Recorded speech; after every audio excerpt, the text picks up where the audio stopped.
Hi Andrew, we're here today at the 2016 Landmark Manangatang trial site, just near Anuelo. What are you looking to achieve here this year? Thanks, James. Look, we've always had a strong trial program at Landmark Manangatang.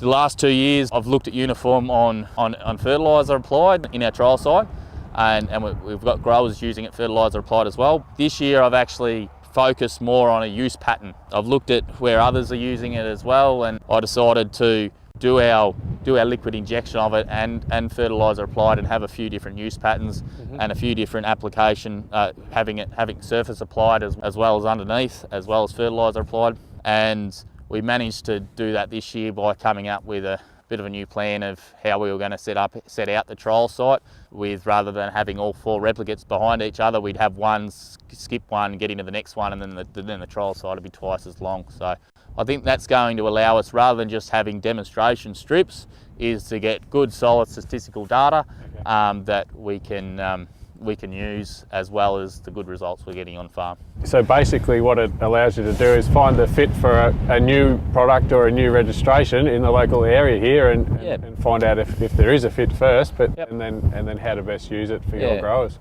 Pretty much. It's a big expectation to get growers to try something new, and when they're spending big dollars in a marginal rainfall environment, this gives us an opportunity to sort of take on a bit of that and sometimes try some out there things that may be sometimes cost prohibitive, to see, well, what would be the results in our environment. We're targeting often in our environment 200 mils a hectare, which we've found to be a good fit for our liquid injection sense of things. So and a lot of our fertiliser is going out at roughly around that 50 kilos of fertiliser. So, which we're working back means that we put out 4 litres a tonne of uniform.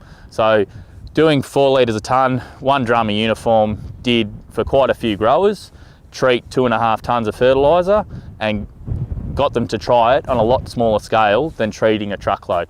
I think many of those guys next year, if they don't go down the track of setting up a liquid injection on their bar, will get a lot more uniform treated fertiliser, because initial results have been extremely positive.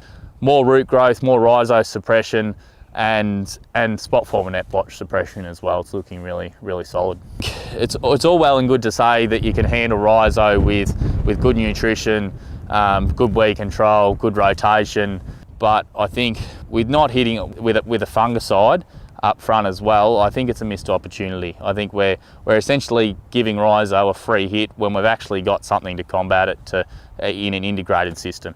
All right, Macca, thanks for your time today. It's been great having a look at the trial site here and talking about root diseases. Look, anytime, Consti, it's been one of those ones that's been a bit of a team effort, really, that the support we've got from Syngenta over the last few years, and from a pipeline project to commercial release to everything else, it's been good journey, and I think we've really hopefully demonstrated that it's got a fit up here in a pretty marginal environment. It's probably got a fit in a lot more areas as well.